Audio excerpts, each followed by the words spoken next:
Hi అండి, అందరికీ నమస్తే. ముఖ్యంగా 10th విద్యార్థులకు సంబంధించి అంటే ఈ మధ్య ఎగ్జామ్స్ రాసిన వాళ్ళకి అందరికీ గురయ్యారంటే ఒక మంచి శుభవార్త. ఎందుకంటే 2 పరీక్షలకు సంబంధించి ఏదైతే 10th బోర్డు, ఎస్ఎస్సి బోర్డు ఒక 7 మార్కులు కలపాలని చెప్పి ఒక నిర్ణయం తీసుకున్నారు మంత్రి నారా లోకేష్ గారి ఆదేశాల ప్రకారం. ఎందుకంటే మొన్న ఎగ్జామ్స్ రాసిన సందర్భంలో చాలామంది పేరెంట్స్ ట్విట్టర్ ద్వారా కావచ్చు, లేదంటే ఆయనకి కొన్ని ఫిర్యాదులు అయితే పెట్టడం జరిగింది. ఈ విద్యార్థి సంఘాలు వీళ్ళంతా కూడా అంటే హిందీలోను అదేవిధంగా ఇంగ్లీష్లోనూ చాలా రకాల ప్రశ్నలు, చాలా రకాల తప్పులు వచ్చాయనేది వాళ్ళ ఆవేదన. అందువల్లనే విద్యార్థులు చాలా రకాల ఇబ్బందులు పడ్డారు, దానివల్ల నష్టపోతారు.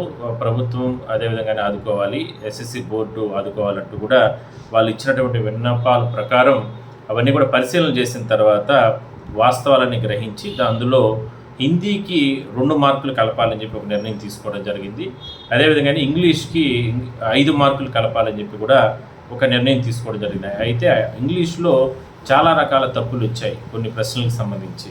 అందులో ఒక ప్రశ్నకి మాత్రమే ఒక 5 మార్కులు కలపాలి అనేది ఒక నిర్ణయం తీసుకున్నారు. సో ఇదంతా కూడా పిల్లలకి ఎంతో దీనివల్ల అంటే మంచి జరుగుతుంది. ఎందుకంటే ఇప్పుడు ఆల్రెడీ 4వ తారీఖు నుంచి అంటే ఆల్రెడీ ఇవాళ ఈ వాల్యుయేషన్ అనేది ప్రారంభం అవడం జరిగింది.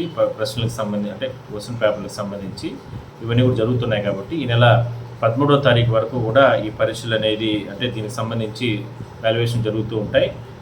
13వ తారీఖు తర్వాత అంటే రిజల్ట్స్ అన్నీ కూడా ఈ మంత్ చివరికి కానీ లేదంటే నెక్స్ట్ మంత్ ఫస్ట్ వీక్ వచ్చే అవకాశం అయితే ఉంది.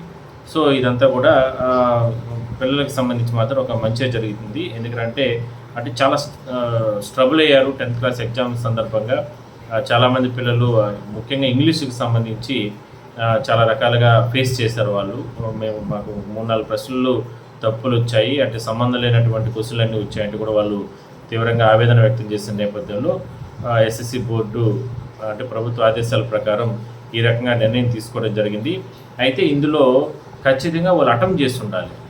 ఆ ప్రశ్నలు కానీ అటెంప్ట్ చేస్తుంటే అనేది చెప్తున్నారు. అటెంప్ట్ చేస్తుంటేనే ఆ మార్క్స్ అనేది యాడ్ అవుతాయి. అటెంప్ట్ చేయకుండా వదిలిపెట్టేస్తుంటే యాడ్ అవ్వని కూడా కొంతమంది చెప్తున్నారు. సో మొత్తం మీద చూద్దాం, దీనిపైన అయితే ఇవాళ రేపట్లో మరింత క్లారిటీ వచ్చే అవకాశం అయితే ఉంది.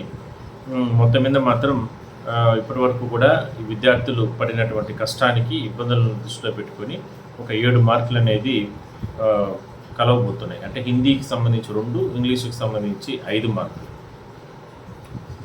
All the best.